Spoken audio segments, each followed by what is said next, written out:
বিশ্বের নানা জানা অজানা প্রশ্নোত্তর পর্বে আজকে সাদিয়াকে জানাচ্ছি আমন্ত্রণ। আমরা সরাসরি প্রশ্নোত্তর পর্বে চলে যাই। আপনি কি রেডি? ইয়েস। আচ্ছা বলেন তো, একটি ঘরে 20টি শিয়াল ও 10টি মুরগি আছে, এই ঘরে মোট কয়টি প্রাণী আছে? 20টা শিয়াল আছে আর 10টা মুরগি আছে।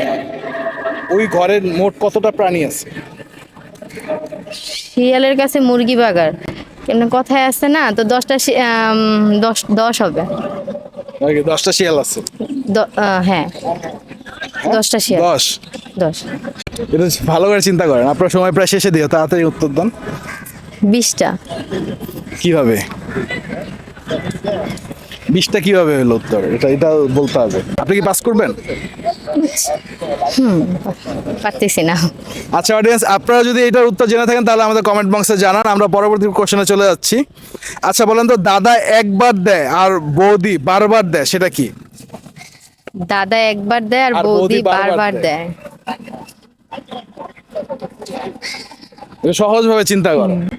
দাদা একবার দেয়, আমি নেগেটিভ চিন্তা করতেছি না, পজিটিভই চিন্তা না, আমি করতেছি। বললাম যে সহজভাবে চিন্তা করেন, তাহলে দাদা একবার দেয়, বৌদি বারবার বারবার দেয়। দেয়।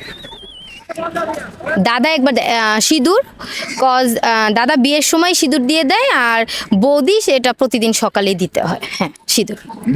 নিব এটা। অবশ্যই। আচ্ছা অডিয়েন্স, আপু যে উত্তর দিল সেটা সঠিক কিনা সেটা আমাদের কমেন্ট করে জানাবেন। আমরা পরবর্তী কোশ্চেনে চলে যাচ্ছি। কি মেয়েরা ছেলেদেরকে না ধুয়ে খাওয়ায়? মেয়েরা ছেলেদেরকে না ধুয়ে খাওয়ায়। সাধারণত আমরা জানি যে খাবার দাবার হচ্ছে ধুয়ে খেতে হয়, তাই না? বাট এই জিনিসটা মেয়েরা ছেলেদেরকে না ধুয়ে খাওয়ায়, ছেলেরা খাওয়ায় না কিন্তু। আপনি হয়তো আপনার জীবনে কয়েকজন ছেলেরা খাওয়াইছে না ধুয়ে। সরি কাউকে খাওয়াই নাই, কিছু তো বলতে পারবো না স্যার। খাওয়ার নেই? আপনি এত ভালো।